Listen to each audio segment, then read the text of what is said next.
Okay, yes, another comic book history. And it had been like not that long since I did my last one, like just like a week ago. Now, this is episode 80 for the series. You might be thinking, what character am I going to talk about today? How about Michael Morbius? Yes, Michael Morbius, created by Roy Thomas and Gail King, created first appeared back in Amazing Experiment 101, which was part of a three-part story. It was actually part two of a three-part story arc known as the Six Arm Saga, which started issue 100 and concluded issue 102.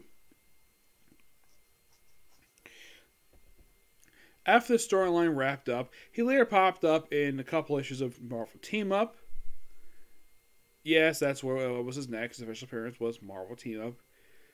And I'm trying to think. Then he appeared, and then he get his own.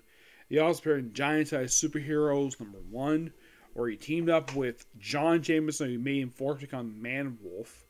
Yes. At first, basically, Michael Morbius didn't appear a lot during this period of time. Not really, no.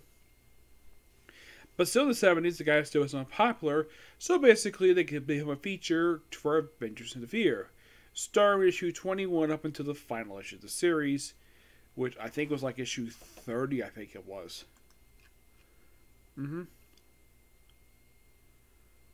Yep. 31, actually issue number 20. Yes, he was also primarily featured in a book called Vampire Tales, which also featured Santana, Damien Hellstrom's beautiful half-sister. After that wrapped up both books, like, what did he do afterwards? Well, he didn't do a lot afterwards. He mostly was sporadically appearing in, like, Spickle Spider-Man, where he was trying to cure his vampirism. By the way, his nickname is a living vampire. Now, at the time he was created, comic books could not use vampires at all.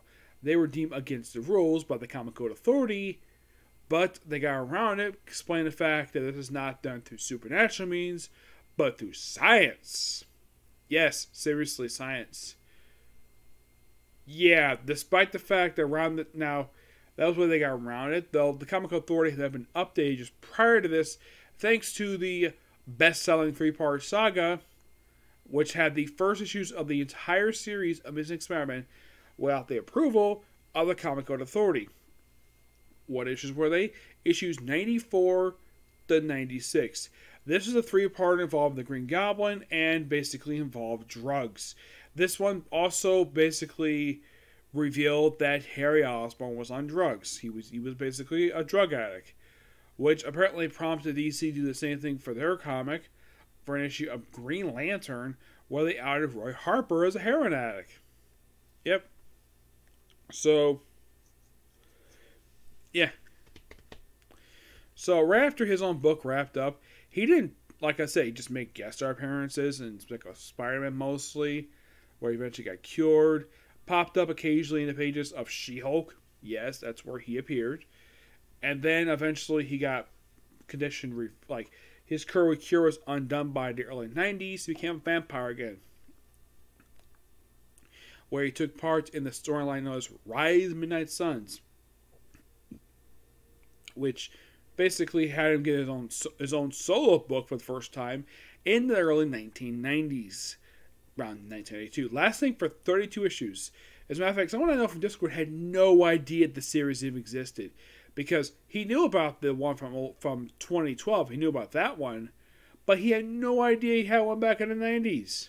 Yes, it was part of the Midnight Suns imprint, and was part of all three crossovers throughout this. This actually first issue came out during the Midnight Suns crossover. He's also part of the Darkhold, but he's also part of the Daywalker crossover, even the Great Siege of Darkness one, which his was probably the only series to continue afterwards for a certain period of time. And by 32, the book was done. And also, I think it was around the same time, took a play role in Maximum Carnage. Yes, Michael Morbius took part in Maximum Carnage. And then pretty much like right after basically that wrapped up, he appeared in other books. I think one of the books he appeared in, I think it was what was it, Strange Tales, I think it was? He actually, appeared in Peter Parker Spider-Man.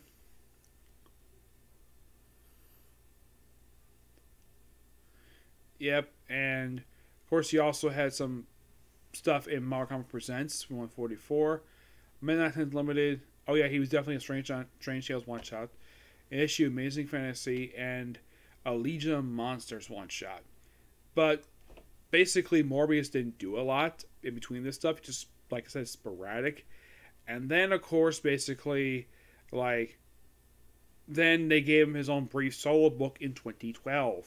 Well, a very short-lived volume, which I have reviewed already, lasted 9 issues, had the whole series set in this town called Brownville, and involved the character known as the Rose. This actually was the most recent incarnation of the Rose, who was an enemy of a character named Jackpot. Real name Sarah Ellen. Now the thing is, the joke about this character was people thought she was Mary Jane Watson. Nope, it was a completely different character. And it turns out the person who he was fighting at the time, it was kind of weird. There's a couple different Jackpots. Like the first one basically was a registered superhero, but her identity was actually someone else's name, and the person she borrowed a name from was actually in love with her.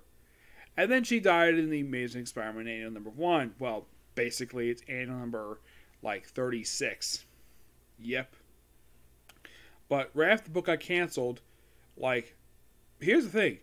Morbius didn't do much. He basically, right after this book wrapped up, he didn't do very much after this until he popped up in, I think it was 650.1 Amazing Spider-Man, where he became sort of a recurring character in Dan Slott's run. And then he got basically written out of the series after the events of Danger Zone. Actually, it was actually a storyline involving the Lizard, which involved him. He had actually been working for Max Mandel, the owner of the Max Lab, the Max Labs that Peter Parker worked for. The reason why he was let go, because at the time he had dug up the corpse of Billy Connors, the late son of Kirk Connors, who Kirk Connors murdered as a Lizard. He got let go, but he did reappear in 699.1, which, that basically served as a backdoor pilot, which came out during a very hated storyline that was Dying Wish, which that led to his own solo book. And then afterwards, right after the book was canceled, he did, I'm trying to think, I don't think he did much of anything for about a couple years until he popped up pages of Punisher of all places. Yes, the Punisher, which seems so strange.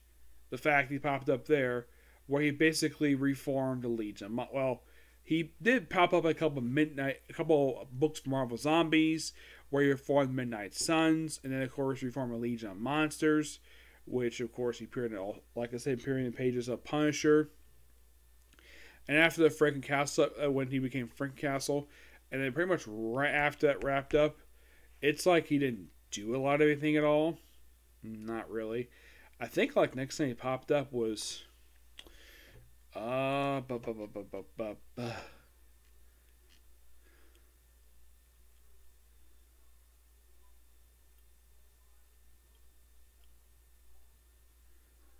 yeah, he did take, okay, let's see.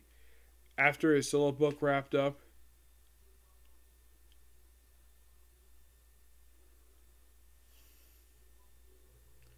he later popped up in the pages of Domino for a couple issues. Yes, Domino. I think at the time this when this came out, this was his first appearance in a solo book.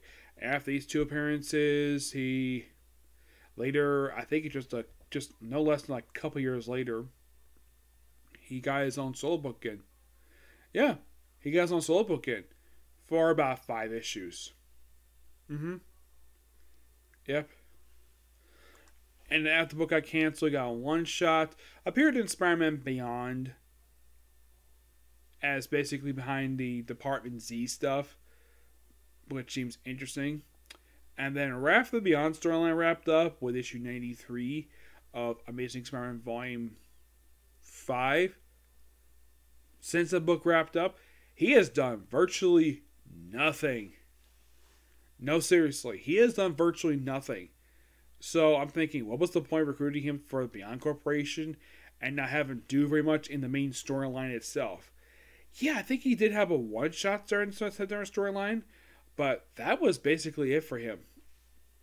But this is loosely exactly what exactly happened with Morbius over the course of his near 40 years. Actually, about 50 years he's been around. And here's the thing, a lot of his stuff is in trade. Oh yeah, it is. There is the Epic Collections, which basically collect his appearances as kind of his early stuff from 1971 to 1981. There is also the trade that collects his second volume for the series, Morbius and Vampire, the Man Called Morbius, which collects his basically second volume in 69.1.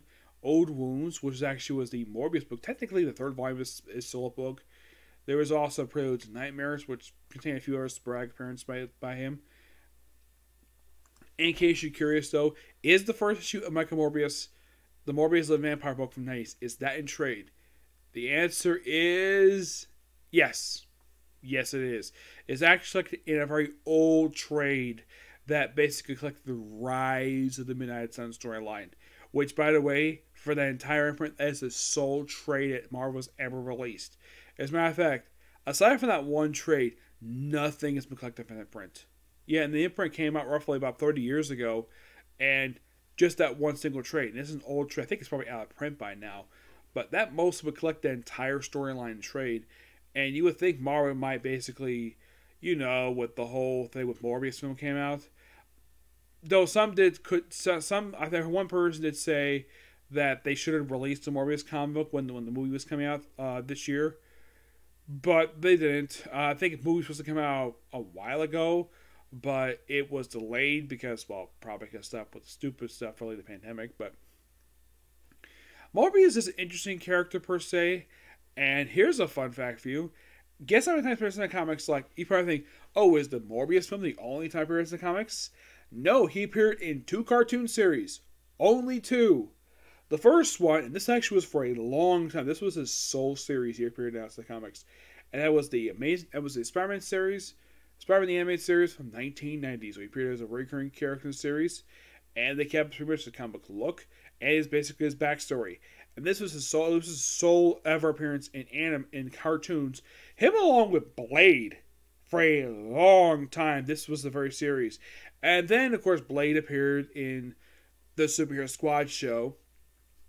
In the case of Morbius himself, he later appeared in the Spider-Man animated series that came out. That was basically sort of a adaptation of some Dan Slott stuff that came out roughly about 2017, I think it was. He appeared there, and that's been it for him. Like, just 2 cartoons. Has he appeared in video games? Yes, he has. He appeared, of course, in Max Carnage video game. He appeared in the tie-in for Spider-Man 3, the Marvel Superhero Squad Online, Marvel Avengers Alliance, Spider-Man Unlimited, playable character in that one, Lego Superheroes 2. I think so. Yes. The Marvel Spider-Man video game. And he's also in Marvel Ultimate Alliance 3, and that's it. Yeah, that's basically been it for the character. Not really much else to say about Michael Morbius. Great character. I kind of wish there was more stuff for him in trade paperback. There's still a lot of stuff they basically could. Oh, and by the way, who wrote his ongoing series from the 1990s? It was done mostly by Len Kametsky.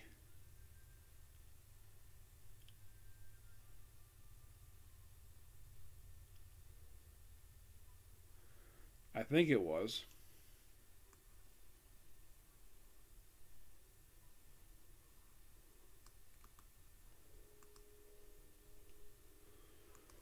Let's see, who wrote the comic itself? The original comic that came out in the 1990s. Let's see, the writers were... Let's see. I think it was Lincoln Metsky. Yeah. Yeah, he wrote the initial book itself for, let's see, for Morbius. He did,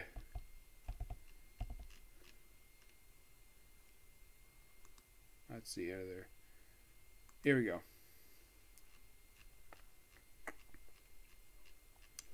Now you might think, did he do the whole series? Well,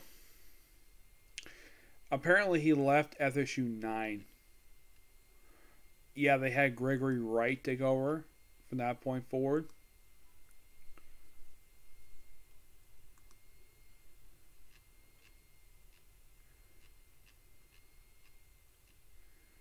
And from look, it looks like he was the last writer for the book. Actually, he left issue 23. Yeah, he's staying on 23, which is basically Dance the Hunter stuff. And he's replaced by Pat Mills. Yes, Pat Mills.